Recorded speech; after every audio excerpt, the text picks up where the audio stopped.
उच्चारण करेगा ताकि हम किसी को तो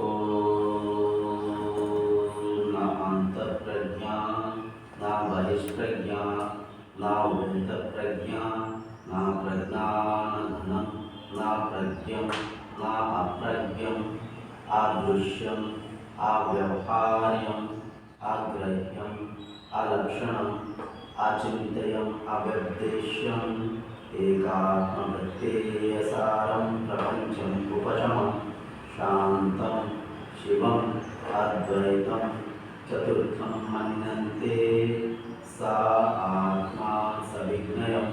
ओम शांति शांति शांति। सर्वप्रथमे आम बुझा आम योग शिखबार आवश्यक योग कहतु कि आध्यात्मिकतार उद्देश्य कहतु कि जो योग मार्ग को आसबार उद्देश्य कौन मनुष्य जहाँ भी काम कार्य करते तार तीनटा उद्देश्य था। गोटे है आवश्यकता, द्वितीय है शांति। एक प्रथम है आवश्यकता, द्वितीय है शांति। यदि आम आवश्यकता को परखा साधारण दैनिक जीवन में तो आम आवश्यकता को देखा आवश्यकता मूलभूत आवश्यकता खाद्य पेय वस्त्र गृह ये चारिटा खाद्य वस्त्र चारिटा मुख्य आवश्यकता। मुख्य आवश्यकता पूर्ति हवा संगे संगे मनुष्यर मन तृप्त होची कि अतृप्त होची आहुरी खोजा आहुरी किसी आविष्कार करवा आवश्यकता है आविष्कार जननी मैंने आवश्यकता। अच्छा आवश्यकता दिन दिन बढ़ी बढ़ी चली कहीं बढ़ुची आवश्यकता बढ़वार कारण आम बुझार आवश्यक अच्छे। अच्छा आवश्यकता जिते बढ़ुची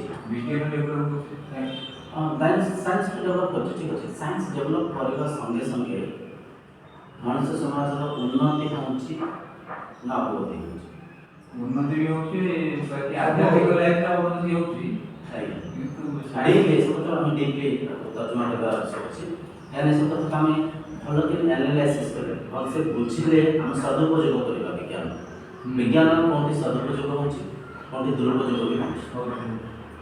मो मतरे सदुपयोग कम होची दुरुपयोग के अधिक होची जहार प्रभाव आज संसार उपरे पंचभूत उपरे मनुष्य शरीर उपरे सारा विषय उपरे पड़ुछि।